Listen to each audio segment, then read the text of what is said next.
Hi ಎಲ್ಲರಿಗೂ welcome to our channel Mithun Raj ಅಡುಗೆ ಮನೆ. ಇವತ್ತಿನ ವಿಡಿಯೋದಲ್ಲಿ ಸ್ಪೆಷಲ್ ಆಗಿ ನಾನು ಚಕ್ಲಿ ಮಾಡಿ ತೋರಿಸ್ತಾ ಇದ್ದೀನಿ.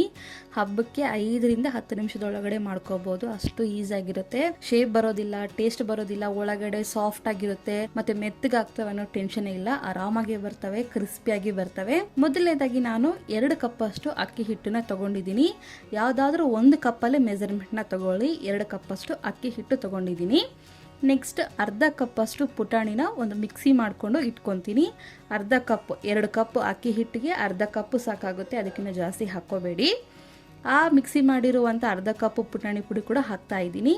1 ಸ್ಪೂನು ಬಿಳಿ ಎಳ್ಳು, ಸ್ವಲ್ಪ ಇಂಗು, ಅರ್ಧ ಸ್ಪೂನಷ್ಟು ಅಜ್ವೈನ್ ಈ ಥರ ಉಜ್ಜಿಬಿಟ್ಟು ಕೈಯಲ್ಲಿ ಹಾಕ್ತಾ ಇದ್ದೀನಿ. 1 ಸ್ಪೂನಷ್ಟು ಖಾರದ ಪುಡಿ ಹಾಕ್ತಿದ್ದೀನಿ. 2 ಸ್ಪೂನಷ್ಟು ಬಟರ್ನ ಬಿಸಿ ಮಾಡಿಕೊಂಡು ಹಾಕ್ತಾ ಇದ್ದೀನಿ. ಬೆಣ್ಣೆನ ಬಿಸಿ ಮಾಡಿಕೊಂಡು ಹಾಕಿದ್ದೀನಿ. ಹಾಕಿದ್ಮೇಲೆ ಕೈಯಿಂದ ಕಲಸೋದು ಕಷ್ಟ ಆಗುತ್ತೆ, ಬಿಸಿ ಇರುತ್ತೆ, ಅದಕ್ಕೆ ಸ್ಪೂನಿಂದ ಕಲಿಸ್ಬಿಟ್ಟು ನಂತರ ಸ್ವಲ್ಪ ನೀಟಾಗಿ ಕಲಿಸ್ಕೊಂಡು ಇಟ್ಕೊಳ್ಳಿ. ನೆಕ್ಸ್ಟ್ ಸೈಡಲ್ಲಿ ಒಂದು ಪಾತ್ರೆಯಲ್ಲಿ ನೀರನ್ನ ಕೂಡ ಬಿಸಿ ಮಾಡ್ತಿದ್ದೀನಿ. ಚಕ್ಲಿ ಹಿಟ್ಟನ್ನ ಕಲಿಸ್ಕೊಂಡಿದ ನಂತರ ರುಚಿಗೆ ತಕ್ಕಷ್ಟು ಉಪ್ಪು ಕೂಡ ಹಾಕ್ಬಿಟ್ಟು ಅದನ್ನು ಕೂಡ ನೀಟಾಗಿ ಕಲಿಸ್ಕೊಂತೀನಿ. ಈ ಕಡೆ ನೀರು ಕೂಡ ಕಾದಿರುತ್ತೆ. ಬಿಸಿಯಾಗಿರುವಂತ ನೀರನ್ನ ಸ್ವಲ್ಪ ಸ್ವಲ್ಪ ಹಾಕೊಂಡು ಸ್ಪೂನಿನ ಸಹಾಯದಿಂದ ನೀಟಾಗಿ ಕಲಿಸ್ಕೊಂತೀನಿ. ಸ್ವಲ್ಪ ತಣ್ಣಗಾದ್ಮೇಲೆ ನಂತರ ನೀಟಾಗಿ ಈ ತರ ಮುದ್ದೆ ತರ ಮಾಡ್ಕೋಬೇಕು. ಚಪಾತಿ ಹಿಟ್ಟು ಯಾವ ತರ ಇರುತ್ತೆ ನೋಡಿ, ಸೇಮ್ ಟು ಸೇಮ್ ಅದೇ ಹದಕ್ಕೆ ಮಾಡ್ಕೋಬೇಕು. ನೀರಾಗೆ ಮಾಡ್ಕೋಬೇಡಿ, ಮತ್ತೆ ಮತ್ತೆ ಹೇಳ್ತಿದ್ದೀನಿ. ಒಂದು ವೇಳೆ ನಿಮಗೆ ನೀರು ಆಗ್ಬಿಡ್ತು ಅಂದ್ರೆ ಇನ್ನು ಸ್ವಲ್ಪ ಅಕ್ಕಿ ಹಿಟ್ಟು ಹಾಕ್ಕೊಳ್ಳಿ. ಪುಟಾಣಿ ಪುಡಿ ಬೇಡ, ಅಕ್ಕಿ ಹಿಟ್ಟನ್ನು ಹಾಕ್ಕೊಂಡು ರೆಡಿ ಮಾಡಿ ಇಟ್ಕೊಳ್ಳಿ. ನೆಕ್ಸ್ಟ್ ಇವಾಗ ಚಕ್ಲಿ ಮಾಡೋ ಮೇಕರ್ ಬರುತ್ತಲ್ಲ, ಅದರಲ್ಲಿ ಈ ತರ ಹಿಟ್ಟನ್ನ ಇಟ್ಬಿಟ್ಟು ಚಕ್ಲಿ ಯಾವ ತರ ಶೇಪ್ ಇರುತ್ತೆ ಸೇಮ್ ಟು ಸೇಮ್ ಅದೇ ತರನೇ ತಿರುಗಿಸ್ಕೊಂತ ಹೋಗ್ತಾ ಇದ್ದೀನಿ. ನೋಡಿದ್ರ ಈ ತರ.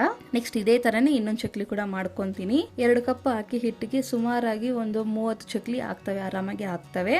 ಇವಾಗ ರೆಡಿ ಆಗಿದೆ.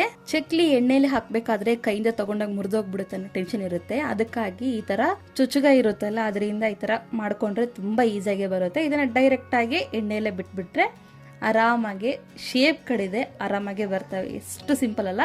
ಚುಚ್ಚುಗಾಯಿಂದ ಈ ರೀತಿ ಒಮ್ಮೆ ಟ್ರೈ ಮಾಡಿ, ಒಂದು ಕೂಡ ಶೇಪ್ ಹೋಗೋದಿಲ್ಲ, ಅಷ್ಟು ಚೆನ್ನಾಗಿ ಬರ್ತವೆ.